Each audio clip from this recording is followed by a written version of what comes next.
Abra sua Bíblia comigo, por gentileza, em Lucas capítulo 15.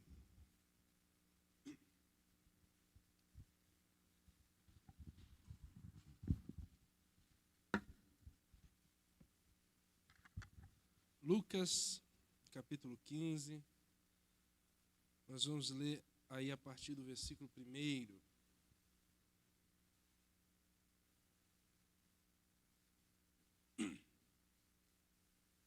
Lucas 15, a partir do versículo 1.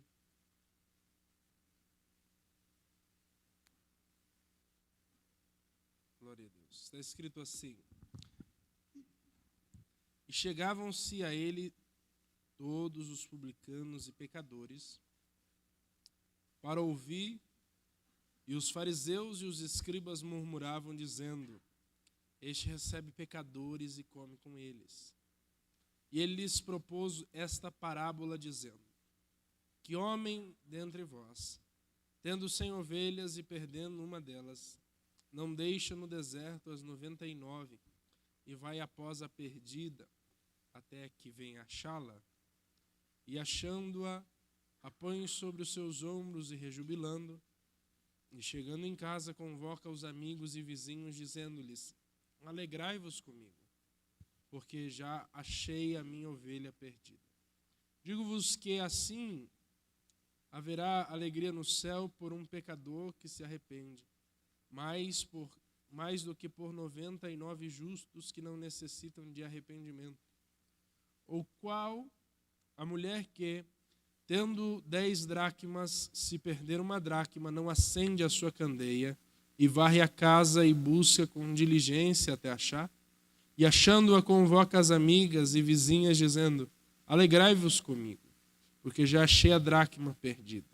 Assim vos digo que a alegria diante dos anjos de Deus por um pecador que se arrepende. A alegria diante dos anjos de Deus por um pecador que se arrepende. Senhor Jesus, para levantar o caído, renovar o cansado, para despertar os que dormem e para chamar os pecadores ao arrependimento, revela-nos o conselho da sua vontade. Amém.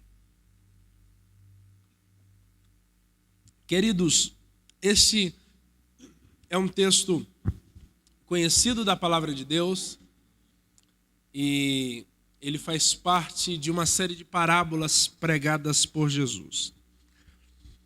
Jesus ele está cumprindo a sua missão quando no versículo 1 deste capítulo a Bíblia nos mostra que ele está cumprindo o seu papel, a sua missão, o seu trabalho, porque ele está à mesa comendo com pecadores e com publicanos. Quando os fariseus eles começam a questionar Jesus e murmurar contra ele, porque ele estava assentado junto dessas companhias.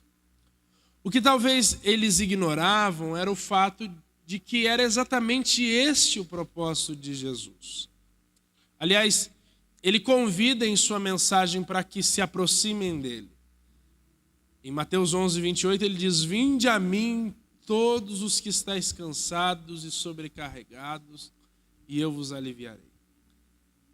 Na opinião desses líderes, os fariseus, as pessoas que estavam rodeando Jesus, elas tinham pouco valor aos olhos de Deus. Eles acreditavam que a separação entre pessoas boas e pessoas ruins preservava o senso de justiça. Mas Jesus ele mostra que ele estava ali para resgatar exatamente aquela classe de pessoas. Porque em Lucas 5:31 ele diz: os sãos não precisam de médico, Jesus dizendo, e sim os doentes. Então Jesus sempre gostou de uma curva de rio. Jesus sempre gostou de gente problemática. Jesus sempre gostou de tranqueira. Tanto que a gente está aqui, amém? Aleluia. E graças a Deus por isso, porque Jesus pega a sucata e transforma numa linda lataria. Aleluia. Tem gente que teve orgulho ferido agora, desculpa. E ao se deparar com essa situação, Jesus vai contar 3 parábolas no capítulo 15 de Lucas. E mais do que apenas histórias, as parábolas aqui manifestam a graça e a misericórdia por aqueles que se perderam. E aliás, o capítulo 15, ele é conhecido como o capítulo das coisas perdidas. E mais do que isso, ele é o capítulo do amor de Deus pelos perdidos. E as primeiras 2 parábolas, que foram as que nós lemos, elas estão interligadas, porque elas falam de coisas que se perderam. E Jesus, ele não aleatoriamente vai nos apresentar 2 ambientes. 2 ambientes. Um interno e um externo. Jesus vai apresentar algo que se perdeu fora e Jesus vai apresentar algo que se perdeu dentro. E ele inicia falando do que se perdeu fora, dos versículos 3 a 7. Aliás, Jesus nos apresenta um cenário conhecido pelos judeus, de um pastor e do seu rebanho, de um pastor apacentando ovelhas. E os antepassados dos judeus foram pastores de ovelhas. E, aliás, antepassados famosos, como, por exemplo, Moisés foi pastor de ovelhas. Davi foi pastor de ovelhas. E Jesus nos mostra a determinação do pastor ao perder apenas uma ovelha do seu rebanho. Ele deixa as 99 na segurança do aprisco, do campo onde ele sempre pastoreou, e parte em direção àquela ovelhinha perdida.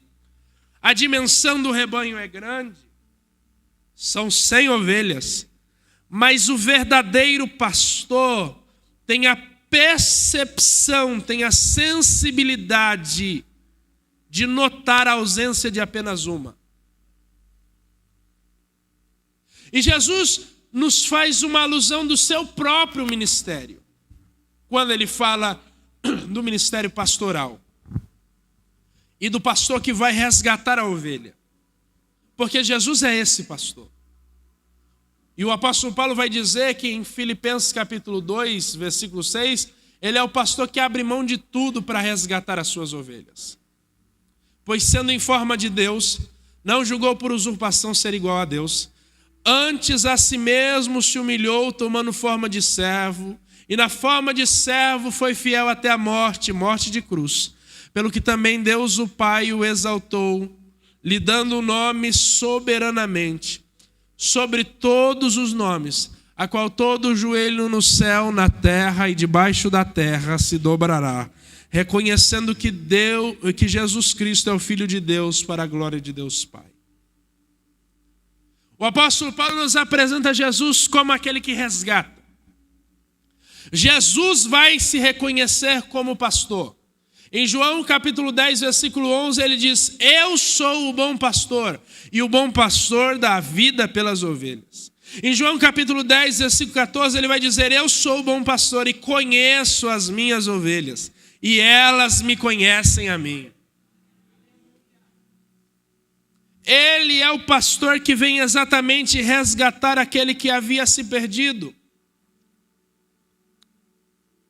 Porque em Mateus 18, 11, ele diz: o Filho do Homem veio salvar o que estava perdido. E com essa atitude, nesse primeiro cenário, no pastor que deixa as 99 no aprisco e parte em direção à única que se extraviou, Jesus nos ensina 2 lições nesse primeiro cenário. A primeira lição é que ninguém é descartável. Ninguém é descartável.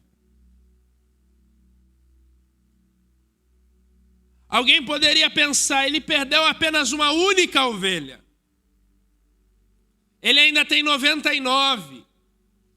ele ainda possui um número expressivo, ele ainda compreende uma grande extensão do seu rebanho. E a perca de uma única ovelha não faz nem cócegas na somatória total, que é 99. Alguém pode olhar e dizer, não faz diferença. Não há problema perder uma única ovelha. E talvez isso faça sentido na nossa cabeça ou na nossa sociedade, que alguns filósofos vão chamar de sociedade líquida, que não dá valor às coisas duradouras. Porque para algo ser duradouro, você precisa ter o trabalho de fazer reparos ao longo do caminho. E nós vivemos um tempo em que tudo é descartável. Não é? Quem, às vezes, em casa ainda tem a louça da avó, aquele conjunto de prato, que foi da avó, foi da mãe, agora é seu. Hoje não, hoje a gente vai na loja do Xing Ling, compra 8 copos por R$11, quebra, compra outro, às vezes sobra um, a gente taca na parede para comprar o kit novo. Mas para que algo seja duradouro precisa ter cuidado, precisa ser trabalhoso. E é por isso que a gente tem a tendência de abandonar as coisas ao longo do caminho, porque na realidade a gente não gosta das coisas que dão trabalho. E aliás, nós temos um exemplo interessante na cultura do Japão, que é uma técnica chamada kintsugi, que é uma técnica de reparar cerâmica. Quando no Japão alguém quebra uma xícara, uma louça, eles não pegam aquele material e jogam fora. Eles pegam os cacos e reparam a cerâmica com pó de ouro, para que aquela louça fosse preservada. Só que isso agrega valor à louça, porque agora ela tem ouro embutido. Só que no Ocidente, diferente dessa ideia oriental de preservação, nós aprendemos a usar copos e pratos descartáveis. Pois nós temos a ideia de que tudo é descartável. É basicamente aquela ideia, quebrou, joga fora. Que, aliás, muitos têm dentro da igreja.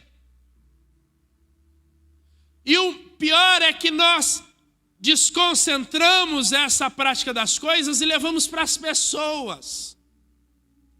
E aí, a sociedade ocidental passou a tratar as pessoas, as amizades, os relacionamentos, o trabalho, a família, o pastoreio dessa forma. Deu problema no casamento? Divorcia. O filho respondeu mal, vira as costas ou mete a mão na cara dele. Discutiu com o amigo, termina a amizade. A ovelha foi rebelde, expulsa do rebanho. Mas Jesus não nos ensinou assim. Aliás, Jesus nos ensinou que as pessoas não são descartáveis. Em João capítulo 6, versículo 37, ele diz, todo aquele que o Pai me dá, esse virá a mim. E o que vem a mim, de modo nenhum o lançarei fora. Aos nossos olhos é ruim, não presta, é difícil de trabalhar. Mas aquele que tem a mão furada diz, eu não abro mão, eu não entrego, eu não jogo fora, eu não descarto. Nós precisamos ter cuidado ao falar certas coisas, ao tratar certos assuntos. Eu não tenho a mão furada por ninguém para dizer não está bom, vai embora. Não gostou, a porta está aberta. Paulo aprende essa lição. Porque Em Atos, capítulo 15, ele se magoa com João Marcos. Ele se entristece com Marcos.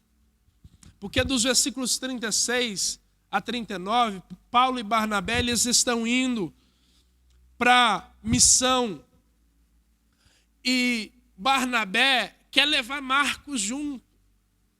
Só que Paulo estava nervoso com Marcos, porque desde uma cidade chamada Panfilha, Marcos tinha abandonado a missão. Só que agora ele se arrependeu, ele quer voltar a trabalhar. E a briga entre Paulo e Barnabé é tão grande que Paulo e Barnabé se separam. E Barnabé leva Marcos com ele. Paulo queria descartar. Paulo queria mandar embora. Não, ele deu problema lá atrás, vai dar problema de novo. Só que essa é uma lição que Deus nos esmaga ao longo da vida para entender. E no final da vida, quando Paulo já estava preso, ele vai escrever uma carta a Timóteo. E aliás, é quando ele diz que está sendo oferecido por libação, que a hora dele está se aproximando, que ele combateu o bom combate. E em 2 Timóteo, capítulo 4, versículo 11, ele diz: somente Lucas está comigo. Toma contigo Marcos e traze-o, pois ele me é útil para o ministério. Isso nos mostra duas lições extraordinárias. Primeiro, que Paulo aprendeu que as pessoas não são descartáveis. E que ele precisou de uma vida inteira para reconhecer isso. Às vezes nós endeusamos os personagens bíblicos, mas eles também faziam bobagem. E a Bíblia nos mostra também a atitude de Marcos. Porque ele podia ter levantado o nariz e falado: agora ele precisa de mim. A roda girou. Deus fez a roda grande passar dentro da pequena. Olha só, Paulo, quem te viu, quem te vê. Sabor de mel. E cantou. Mas ele vai. Porque Deus não traz esses momentos para que a gente se glorie, mas para que a gente tenha a oportunidade de ser útil para o reino. As pessoas precisam aprender a reparar suas relações, porque os seres humanos não são descartáveis.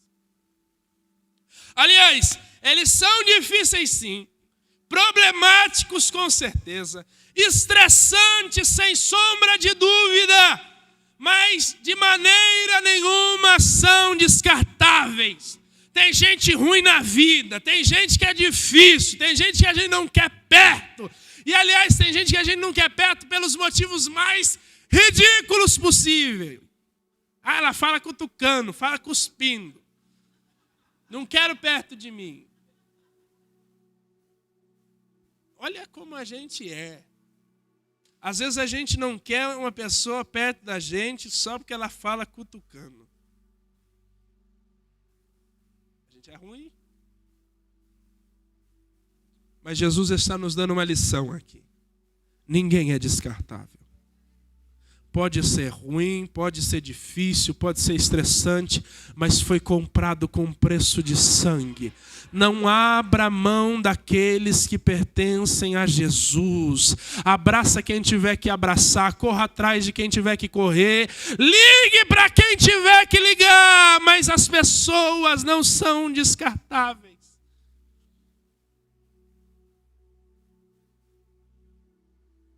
Repare o vínculo. Repare o vínculo entre os seus irmãos. Repare o vínculo com a sua mãe. Repare o vínculo com o teu filho. Repare o vínculo com o seu pai. Repare o vínculo. Ah, mas ele é difícil, ele não vai querer. A questão é que haja paz da sua parte para com o outro. Porque é o que o apóstolo Paulo vai dizer: o que depender de vós, tendes paz para com todos. Aí o outro não quer, você não quer ficar por isso mesmo, lascou. Mas se posicione e compreenda que ninguém é descartável. Segunda lição que essa primeira parábola nos ensina. A primeira é que ninguém é descartável. Segundo, ele nos ajuda a voltar para o aprisco. Jesus nos mostra nesse texto como ele, sendo pastor rico em misericórdia, é aquele que também vai nos ajudar a levantar. Jesus é o pastor que anda pelos valados, pelas montanhas, pelos pedregais para resgatar a ovelha que se perdeu. Jesus não mede distância, Jesus não mede dificuldade, Jesus não mede problema, Jesus não mede desafio. Ele anda pelas cavernas, ele anda pelas montanhas, ele vai por onde tem que andar, ele passa pelo caminho que tem que passar para resgatar a ovelha que se perdeu. Aliás, tem um hino muito antigo que retrata essa ação de Jesus. E tem um hino novo também que fala sobre isso. Mas eu gosto dos antigos. Que fala: Ei Jesus a procurar a ovelha que a vagar, desgarrou-se do aprisco do Senhor, pelos montes a sofrer, faça sol a chover, Cristo busca a sua ovelha com amor, o pastor com amor, eis que chama a sua ovelha sem cessar. Possa hoje o pecador escutar a voz do amor de Jesus que o procura para salvar. Ele é o pastor que nos resgata. A Bíblia nos mostra um Jesus pronto a nos ajudar quando caímos. Tanto que em Mateus capítulo 14, a Bíblia revela o cenário da tempestade. E Pedro, macho, corajoso, diz: se és tu, manda-me ir ter contigo. Ele pisa na água, ele caminha na água, e ele sente a força do vento. Desceu macho, sentiu o vento, virou uma moça. E ele começa a afundar. E quando ele está afundando, ele clama ao Senhor Jesus. E ele grita: salva-me! E no momento em que ele clama: salva-me, a Bíblia nos mostra um Jesus que estende a mão. Toma Pedro pela mão, firma os seus pés sobre a água, mas não larga ele no mar. Ele leva Pedro a segurança do barco. A Bíblia está nos mostrando um Jesus que, ao ouvir o nosso clamor, nos responde. Ao ouvir o pedido de socorro, vem até nós. E ele não só firma o nosso passo, como ele também nos leva à segurança do barco.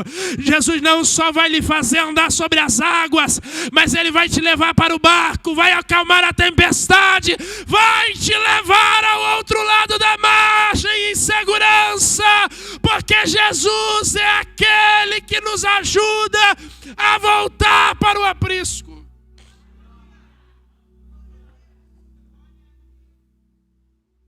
Jesus é aquele que nos resgata. Jesus é aquele que nos ajuda a voltar. E assim, quando Jesus encontra a ovelha que se havia perdido, ele traz de volta o aprisco. E sabe o que ele faz? Festa. Festa.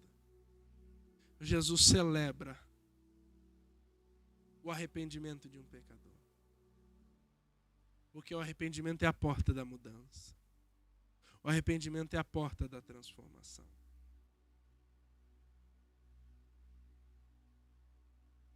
Aí Jesus encerra a parábola e ele já engata numa segunda, mais curta, mas que tem uma lição poderosa, porque ela vai falar do que se perdeu dentro.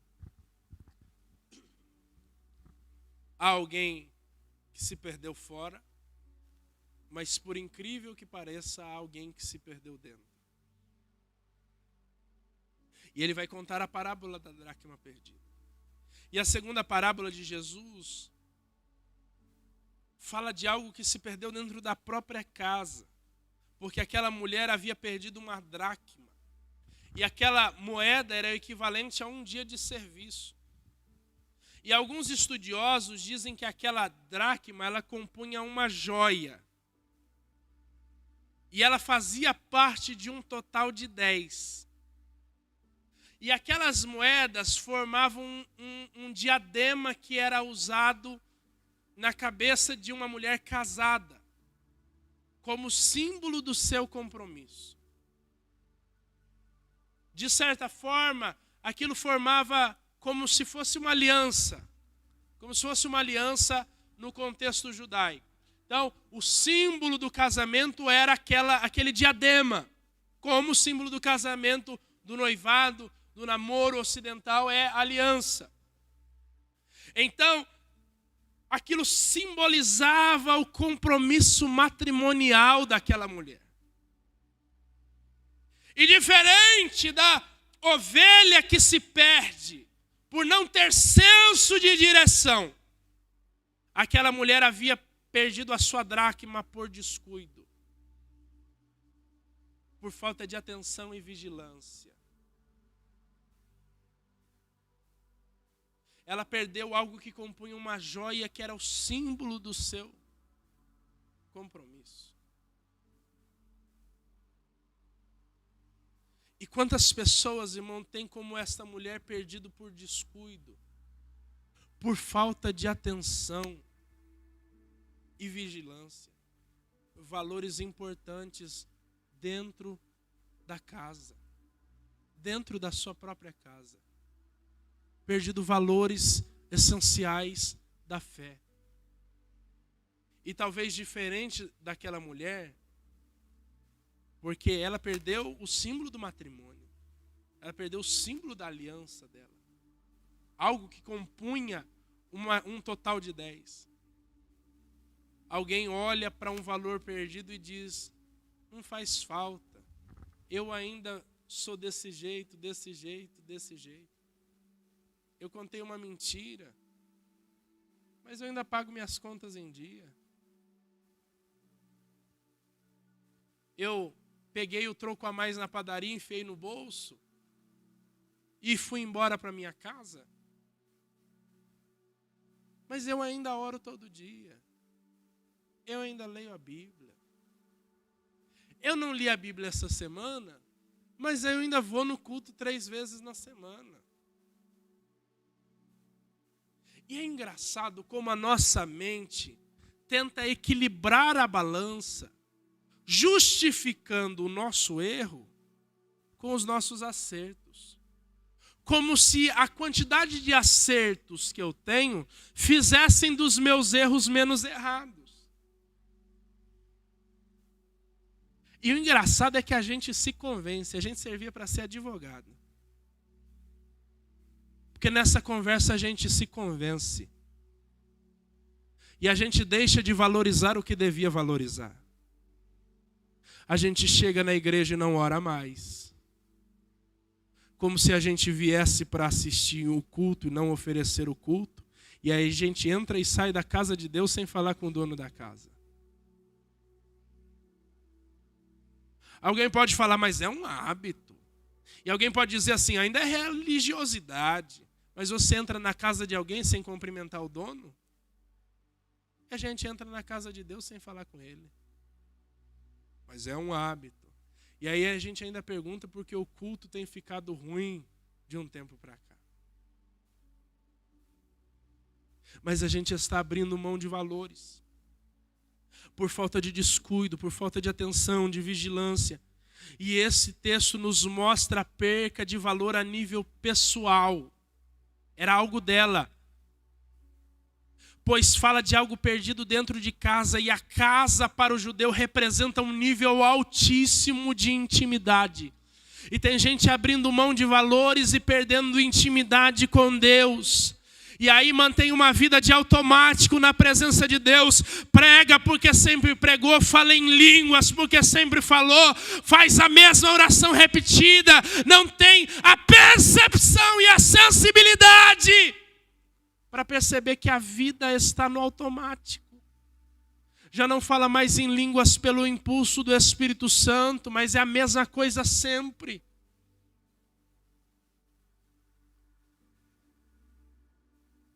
É a mesma conversa sempre, é a mesma mensagem sempre. É o mesmo falar sempre, não é renovo, porque já não há intimidade.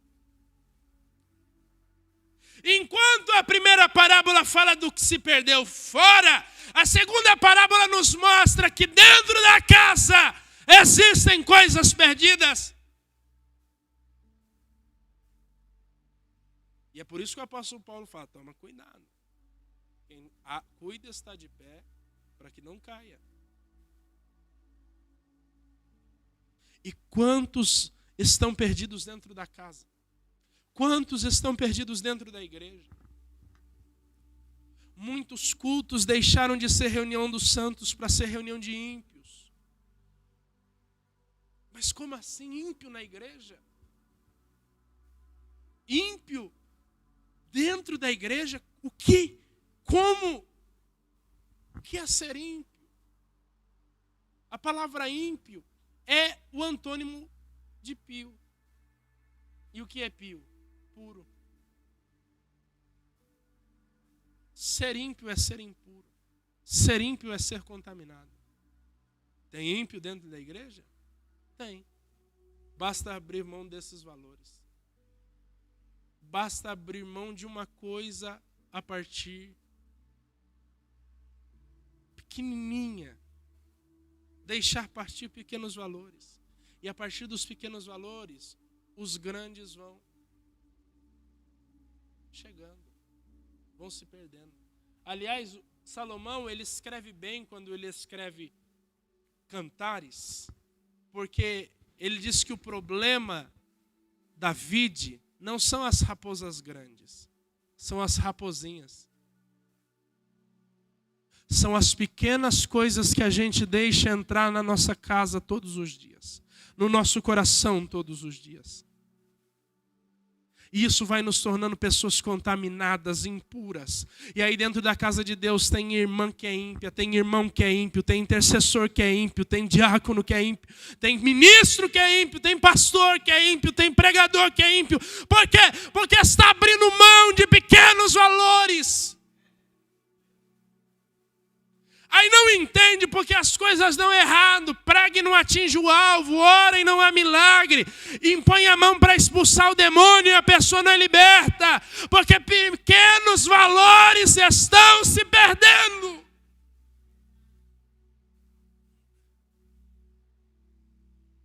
Quando os valores se perdem dentro da casa, quando alguém se perde dentro da casa, a tendência é que a impiedade reine.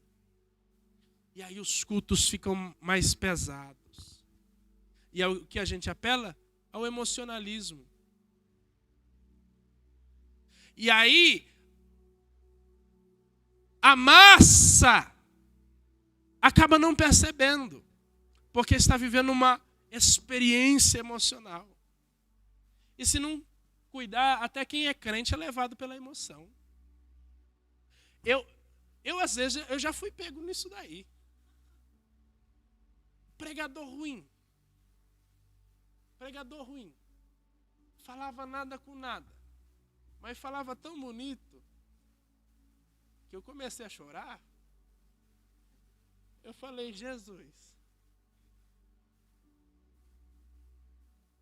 Quem nunca passou por isso, que atire a primeira pedra. Que é ruim. E daí você sai pensando, meu Deus. Começou em Gênesis, acabou em Apocalipse. Leu o texto, não voltou no texto.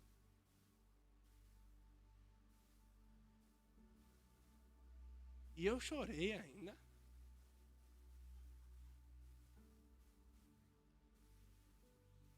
Emocionalismo.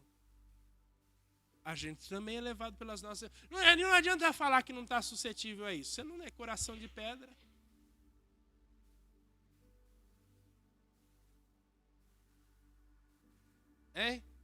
Às vezes a gente está naquele culto, vem aquele hino, que não tem nada com nada, o hino ainda está falando de vingança. Mas você está numa semana que você está bravo com o chefe. Se pudesse, você atropelava ele na saída do serviço. Aí o hino fala de vingança e você chora. Que é isso? Deus falou comigo, emocionalismo.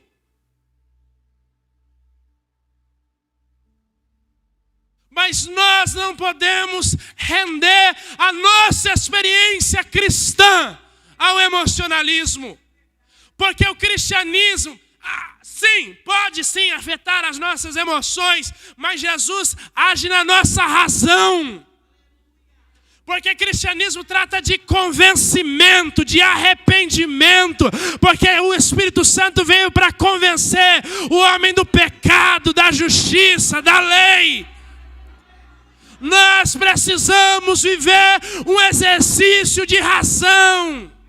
É lógico que a fé também entra em ação, porque onde a minha razão não alcança, a fé entra em ação. Mas que cristianismo é esse?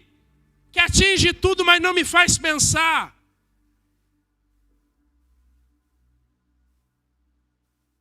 Raso, fraco, superficial. Uma fé medíocre. Perdão. Que não tem alicerce. E aí fica perguntando, nossa, que fulano de tal sopra um vento e já desmancha. Estava chorando aqui na semana passada, cabeça baixa, sentindo os arrepios, fazendo... Aí soprou o vento na casa dele na semana seguinte, desviou. Por quê? Emoção. Que onde tem palavra, tem base, tem solo firme. Onde tem palavra, tem alicerce. Mas onde não tem palavra, o vento sopra e a casa quebra, afunda. Só que Jesus nos mostra as atitudes que essa mulher tem para resgatar o valor. Primeiro, e eu vou falar rapidinho, porque o relógio é meu inimigo. Ela acende a candeia. Ela acende a candeia porque estava no escuro. E se estava no escuro, pois se encontrava longe da palavra. Porque o Salmo 119, 105 diz, lâmpada para os meus pés é a tua palavra e luz para os meus caminhos.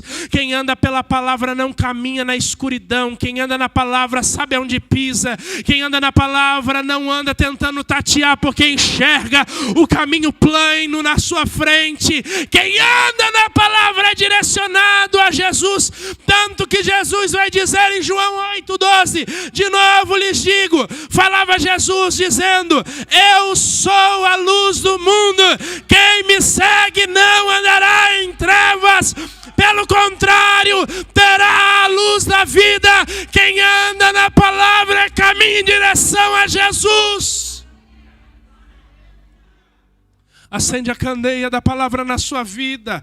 Durante a semana, abra a Bíblia e medite em grandes porções da palavra. Durante a semana, medite, abra. Tem aplicativo de Bíblia aí com versículo diário. Leia o versículo diário. Se proponha a ler um capítulo por dia. Se a sua alma pedir mais, leia 2, leia 3. Deixe que a fome pela palavra de Deus guie o seu coração. E quando eu não tiver fome, leia mesmo assim, porque quando você não tem vontade de comer, às vezes você precisa comer mesmo assim para que você não caia pelo caminho. Da mesma forma, você precisa se alimentar da palavra todos os dias para que você não esmoreça na fé, para que ninguém te engane com conversa fiada. É por isso que tem tanta gente que muda todos os dias de fé, de doutrina, porque não está alicerçado na palavra. Ah não, hoje eu estou adventista, hoje nem carne de porco eu vou comer. comer, não vou tomar café. Não, hoje eu sou da congregação, já comprei meu véu.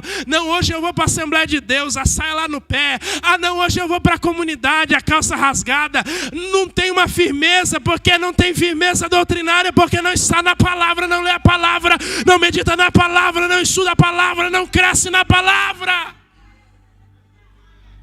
Mas se você acender a candeia da palavra na sua casa, você vai ver que a opressão vai embora, a tristeza vai embora, o peso vai embora, a paz vai ser estabelecida, a graça de Deus vai reinar sobre a sua casa. Acenda a candeia. Segundo, para nós encerrarmos, a segunda atitude, ela varre a casa. Quando ela acende a candeia, ela percebe como a casa estava suja. Quando ela acende a luz dentro de casa, ela percebe como a casa precisava de uma limpeza. E é exatamente o que a palavra de Deus faz conosco. E é por isso que muitas vezes nós temos dificuldade de achar os nossos defeitos. Por quê? Porque nós não meditamos na palavra. E a palavra é a luz que faz enxergar a sujeira dentro de casa. E é por isso que às vezes nós temos facilidade de enxergar o erro de outras pessoas. Porque a candeia na casa daquela pessoa está acesa. Mas da nossa está apagada. Duvide do cristianismo que você vive, que nós vivemos, se você tem mais facilidade de achar os defeitos dos outros do que os próprios. Porque isso é sinal que o cristianismo que você ou eu estamos vivendo é um cristianismo falsificado. Porque o cristianismo é um espelho que nos aponta para a medida que é Cristo. E se Cristo é a medida, naturalmente, todos que não são Cristo vão estar em falta. Isso significa que há defeitos em mim que eu preciso corrigir. Você tem defeitos que precisa corrigir. E por incrível que pareça, é por isso que algumas pessoas não leem a Bíblia. Por quê? Porque a Bíblia não varre para debaixo do tapete os nossos defeitos. Eu já ouvi da boca de um crente falando, eu não leio porque ela me confronta. Falei, coisa ruim.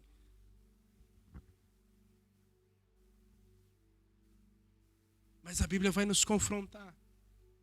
Ela começa a ver as imperfeições, as manchas de pecado que estão impregnadas, talvez na parede, no chão. E eis aí porque muitos não desejam aprender a palavra de Deus, pois sabem que ela os incomodará mostrando as suas imperfeições. É por isso que muitos líderes hoje se submeteram a esse evangelho coach. Por quê? Porque senão a congregação vai ver o defeito da liderança.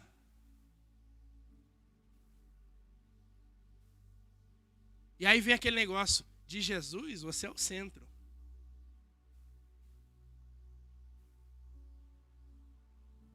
Você tem a borracha que apaga o destino. Porque Deus tem o lápis, a gente tem a borracha. Olha a conversa, irmão. Só que uma igreja que estuda, uma igreja que se aprofunda na palavra, não aceita qualquer coisa. As pessoas, no geral, não gostam de descobrir, ou aliás, não, ou lembrar, que elas não são tão boas assim. E o Charles Spurgeon, um pregador inglês, ele tem uma frase interessante. Ele diz, não fique chateado quando falarem mal de você. Você é muito pior do que eles pensam.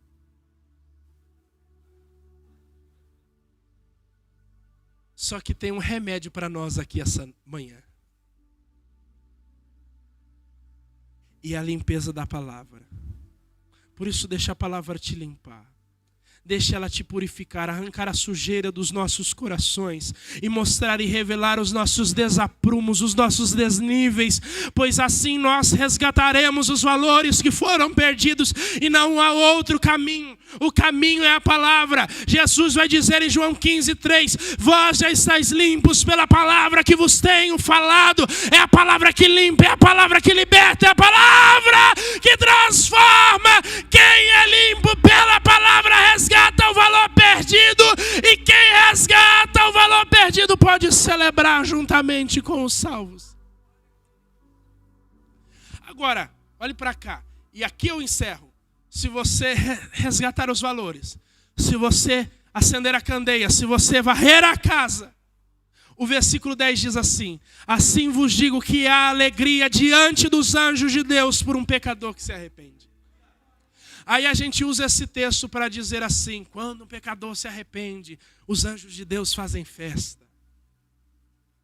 Não são eles não. Aliás, isso está errado, ok? Se for pregar, não diga, os anjos fazem festa. Eles não fazem não. Não tem vuvuzela dos anjos tocando, não tem. Não tem. Mas isso é muito mais profundo, essa festa é muito mais profunda. Essa festa é muito mais extraordinária. Por quê? Porque a Bíblia diz: diante dos anjos de Deus. Os anjos estão diante de quem? Ou quem está diante dos anjos, assentado num alto e sublime trono? A Bíblia está dizendo que o próprio Deus faz festa.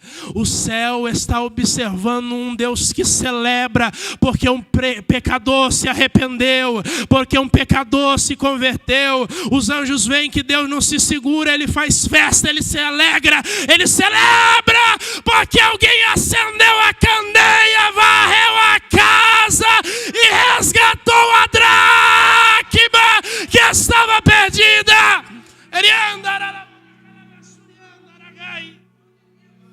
Fica de pé, por gentileza.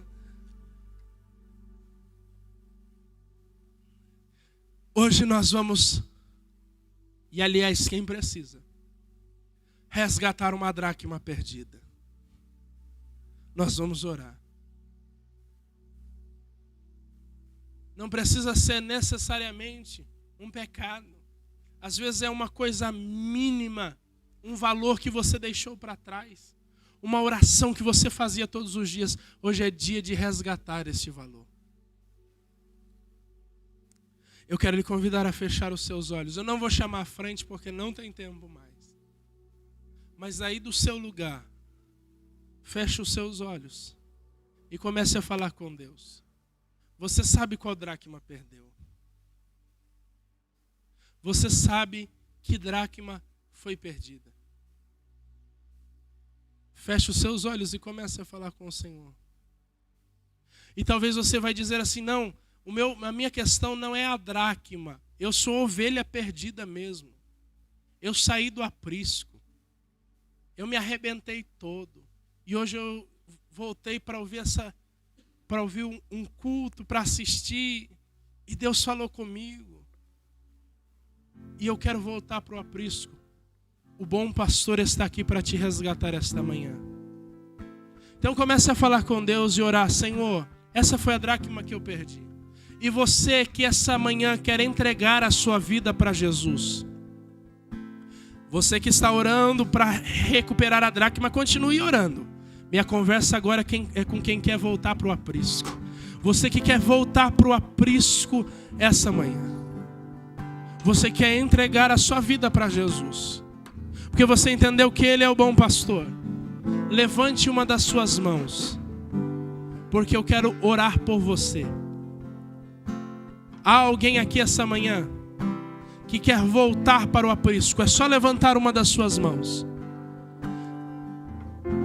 Há alguém ali. Pastor Wellington, o senhor pode abraçar? O pastor Wellington vai orar com você.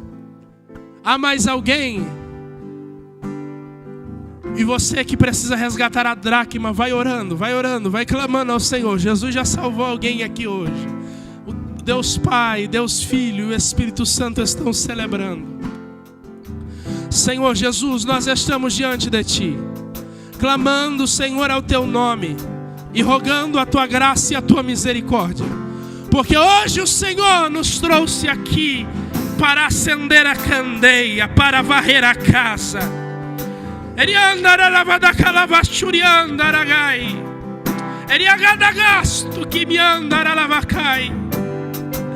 Espírito de Deus, põe fogo nas lamparinas e nos ajuda a enxergar os erros, os desacertos, os desaprumos, Senhor, porque essa dracma é símbolo da nossa aliança.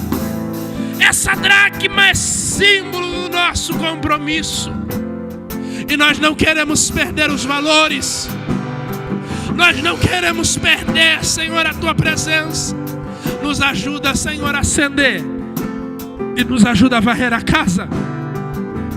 Nos ajuda a varrer cada cômodo. E nos ajuda a encontrar cada valor que foi perdido no caminho.